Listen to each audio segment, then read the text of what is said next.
হিমালয়ানগুলো অন্য জায়গায় বলছে 1600-1700, এখানে 1000 টাকা।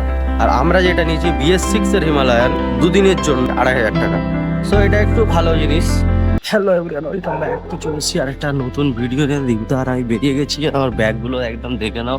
আমরা একটু যাচ্ছি বাইক নিয়ে ডুয়ার্সের দিক ঘুরতে। আর একটু শরীরটা খারাপ হয়ে গেছে, প্ল্যান প্রায় ক্যান্সেল হয়, তাও যাচ্ছি, মনের জোরে যাচ্ছি। এখন বাইকটা নিই, তারপর কথা। এখন আমরা এসে গেছি শক্তিগড়। এটা শক্তিগড়ের 5 নম্বর গেট। তো 12টো নামাবে, এই সামনে নামাবে, এই মোড়টায় নামাবে। এখান থেকে জাস্ট এসেই এই যে এখানে আছে বাইক রেন্ট জোন। এখানে সব রকম মোটামুটি বাইক থাকে, কিন্তু একটা প্রবলেম, সেটা হচ্ছে আরো জায়গায় আমরা বাইক দেখেছি মানে খোঁজ নিয়েছি। তো সেখানে একটা ব্যাপার কি, ধরো 12টায় নিয়েছি, পরের দিন 12টা পর্যন্ত লিমিটেড।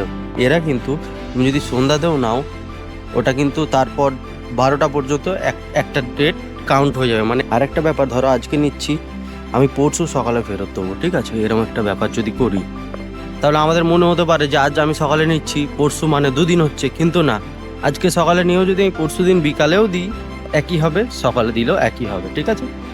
তো আর এখানে একটা ব্যাপার কি, রেটটা একটু কম। হিমালয়ানগুলো অন্য জায়গায় বলছে 1600-1700, কিন্তু এখানে 1000 টাকা। আর আমরা যেটা নিয়েছি BS6 এর হিমালয়ান, দুদিনের জন্য 2500 টাকা।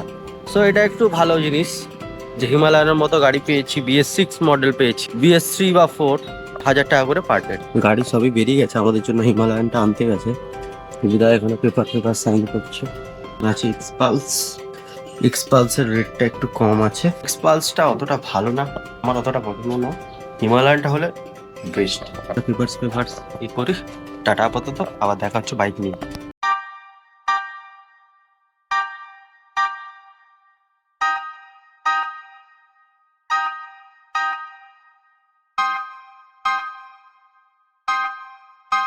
তো গাইস, আমরা বেরিয়ে পড়েছি।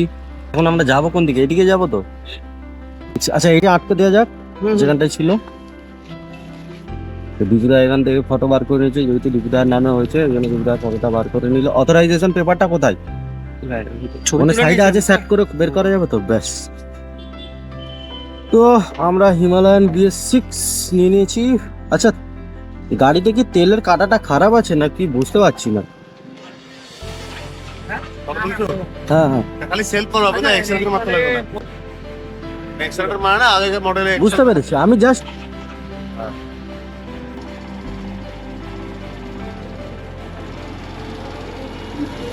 হ্যাঁ ওকে ঠিক আছে না। বাদিকে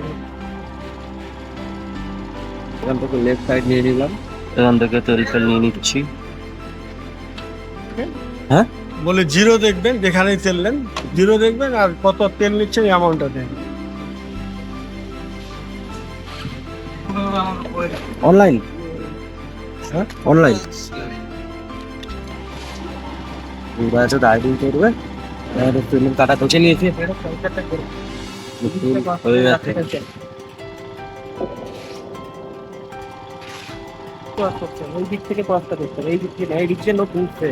ও, তাহলে তো ওখান থেকে নিতাম। তাহলে তো ভুল করলাম। ঠিক আছে, হ্যাঁ ওটা বুঝতে পেরেছি আমি, এটাই এখানটায় ভেবেছি। তাহলে যাওয়া যাক। কিন্তু এটা আমাদের সিগন্যাল কি? দাঁড়িয়ে যায়। হ্যাঁ, এই রাস্তাটা ধরবো, তাহলে আমরা কি এই দিক থেকে যেতে পারবো? হ্যাঁ, ক্যানালের রাস্তাটা হ্যাঁ এই পাশে যান, কিন্তু এটা আপনাকে রিক্সে যেতে হবে, কারণ এটা উল্টা রাস্তা, আমরা বলতে পারবো না এই পাশে যান। মানে গেলে কি অসুবিধা নেই তো? মানে আইন এরকম কোনো অসুবিধা নাই, ধরাধরি কম করে। না, আমরা তো বলতে পারি না ওই পাশে যান। অবশ্যই। আর সিগন্যালটা ছাড়লে, এখন সিগন্যাল বন্ধ আছে না? বন্ধ আছে তো? এই তো ছেড়ে দিল। এখানে দেখো, পুলিশটা সাহায্য করছে, তাহলে ভালো কিছু লোক আছে না বলো? তো আমরা এখন জলপাইগুড়ি গজলডোবা রাস্তায় ঢুকে গেছি। আর এখানে একটা বোর্ড আছে, আমি বোর্ডটা একটু তোমাদের দেখিয়ে দিচ্ছি, তাহলে বুঝে যাবে কি ব্যাপার আছে। বাড়ি আছে 11, গজলডোবা 25, কোতলাবাড়ি আর মালবাজার 50। মালবাজার 59, 59। তাহলে তো মাল বাজার দিয়ে তো আর বেশিক্ষণ না গো। বললাম তো যাওয়া যাবে। তাহলে আমরা আরামসে ডুয়ার্সে চলে যাবো। আমাদের প্ল্যান একটু চেঞ্জ হয়েছিল যে ডুয়ার যাবো কি না এরকম একটা ব্যাপার হয়েছিল, তো ফাইনালি দেখা যাক। রাস্তায় তো বেরিয়েছি আর এনজয় লাগছে। একটা দোকান থেকে একটু সাইড করবো নাকি, হ্যাঁ, হালকা কিছু খেয়ে নেবো, হালকা নয়, এখন ভারী কিছু খেতে হবে। তাহলে একটা হোটেল দেখে দাঁড়াবো নাকি। হ্যাঁ, হ্যাঁ। তাহলে শোন না, হ্যাঁ। 25 কিলোমিটার গেলে ওই যে তোর যেখানে আমরা যাওয়ার কথা বলছিলাম, ডোবা ডোবা, ওইখানে ভালো ভালো হোটেল আছে, বাইল ডোবা। ওটা পুরো মার্কেট। ওইখানেই চ, 25 কিলোমিটার তো 8 ঘন্টায় চলে যাবো। হ্যাঁ 25 কিলোমিটার আর রাত 33 মিনিট লাগাচ্ছে। চলো এখান থেকে দিবুদা শিফট হয়ে যাক, আর আমি একটু পেছনে বসি। আমাকে পাওয়ার ব্যাংক আছে, ব্যাস। বেশি আটো না, স্ক্রিনে চার ফার খেয়ে যাবে কোথা। চলো, তো আমাদের গাড়িটা একবার দেখে নাও। আর আমরা এই রোডে আছি, আর এখান থেকে নদী গেছে বস। জলপাইগুড়ি। চল যা যাক, টাটা।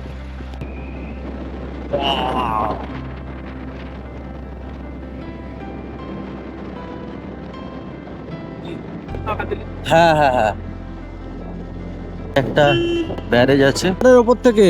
এইখান থেকে 1 কিলোমিটার। ফ্লাইওভারটা কিন্তু এখান থেকে আছে। এইদিকে তাহলে কি আছে, টুরিস্টরা এদিকে আছে। ওই এইটা দেখতে এলাম। বাপরে, এখানে তো আরো অনেক হোটেল। ওয়াও, অসাধারণ লাগছে, অসাধারণ।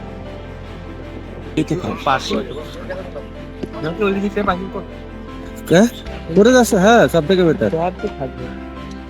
তাহলে এইদিকেই রাখো, এই সাইডে রাখো। আমরা দুজনে এসে গেছি। আমার চুলটাকে সবাই ইগনোর করবে। আমাদের ওই ড্যামটা আর এখানটায় আমরা খেতে বসেছি। বরুলি না কি একটা মাছ ছিল, বললাম যে কি মাছ ওটা বলতে পেরে আমাদের নিয়ে গিয়ে দেখালো যে এরকম টাইপের মাছ। তো তারপর আমরা রিচার্জ করলাম, না কাতলা মাছই আমরা। এইটা দেখে আমার সেই আদর্শ হিন্দু হোটেলের কথা মনে পড়ে গেল। এরকম ভাবে এই কাকাটাকে দেখে না মনে পড়ে গেল, কারণ আদর্শ হিন্দু হোটেল যে রান্নিটা ছিল সেই কাকাটার মতো বুড়ো ছিল। যদি সবাই ভাবো যে আদর্শ হিন্দু হোটেলটা কি অ্যাকচুয়ালি, গল্পটা শোনো। দিবদা এটা রয়্যাল এনফিল্ডের হেলমেট নিয়েছে একদম। কেমন পরে আরাম, মানে কমফোর্টেবল। পুরো বেকার হেলমেটটা নিয়ে নিয়েছে, মাথায় সেই সেট হচ্ছে না ভালো করে, বুঝলে, সে ঢল করছে।